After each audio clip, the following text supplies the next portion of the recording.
Salut tout le monde, c'est Réré. Comment il est sérieux, bonjour, moi c'est Salomon.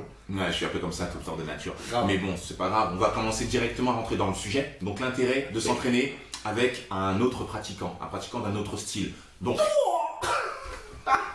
Ouais. génial. Ah mon dieu, non il est génial. Le premier point, ça va être échanger pour amener à une progression. Tout simplement. C'est-à-dire qu'en travaillant avec quelqu'un qui fait un autre style, que ce soit de la boxe avec du Wing Chun, que ce soit du Pencak Silat avec de la boxe française, ou que sais-je encore, avec de la capoeira, c'est de pouvoir justement échanger, progresser, de voir ses forces, ses faiblesses, et de voir aussi les forces et faiblesses de l'autre dans son style, ce qui va nous permettre d'être un peu plus pragmatique, et forcément d'avoir des réponses qui n'étaient plus stéréotypées. Exactement. Deuxième point qu'on pourrait voir.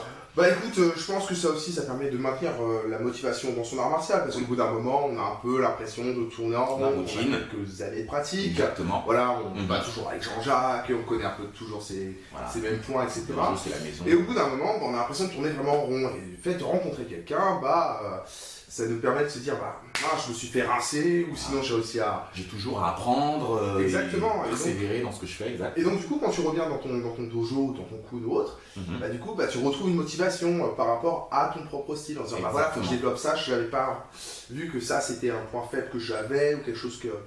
une petite faiblesse, et voilà. Et ça rejoint justement donc le premier point, c'est de se dire, ok, j'avais des faiblesses ici ou là, mais je vais les améliorer, soit en comblant, parce que j'ai vu un truc qui était intéressant chez l'autre, un petit truc, un déplacement, un certain type de frappe, des choses de ce style qui vont faire que ça va enrichir. Moi, ça va m'enrichir personnellement et enrichir mon style, tout simplement.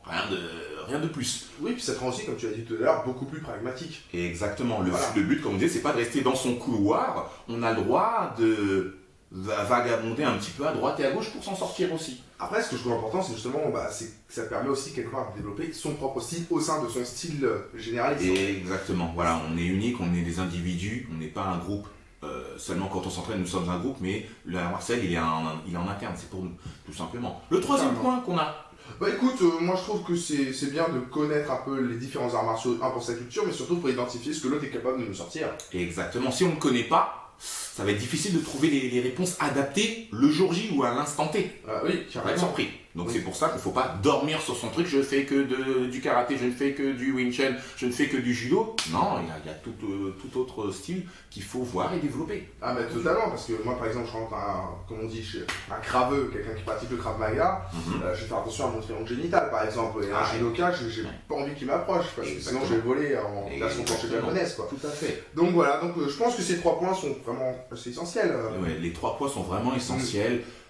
Allez rencontrer d'autres gens, changer de dojo, aller dans des salles de boxe, aller dans des clubs de Wing Chun, apprenez à voir comment le système fonctionne. Vous n'êtes pas obligé de nous sortir un atlas, donc oui, ok, ça marche comme ça a été créé en 1515. C'est pas ça le but. Mais voilà, vous vous renseignez, vous apprenez avec l'autre, échangez avec l'autre et vous allez pouvoir vous bonifier. C'est surtout ça, je me bonifie. Ça ne veut pas dire que je mets des raclés à tout le monde, c'est pas ça. Mais c'est je me bonifie et puis ça me permet en effet de croiser d'autres gens et de continuer cet enrichissement personnel, tout simplement. Ouais, mais je suis bien d'accord là-dessus. Je pense que...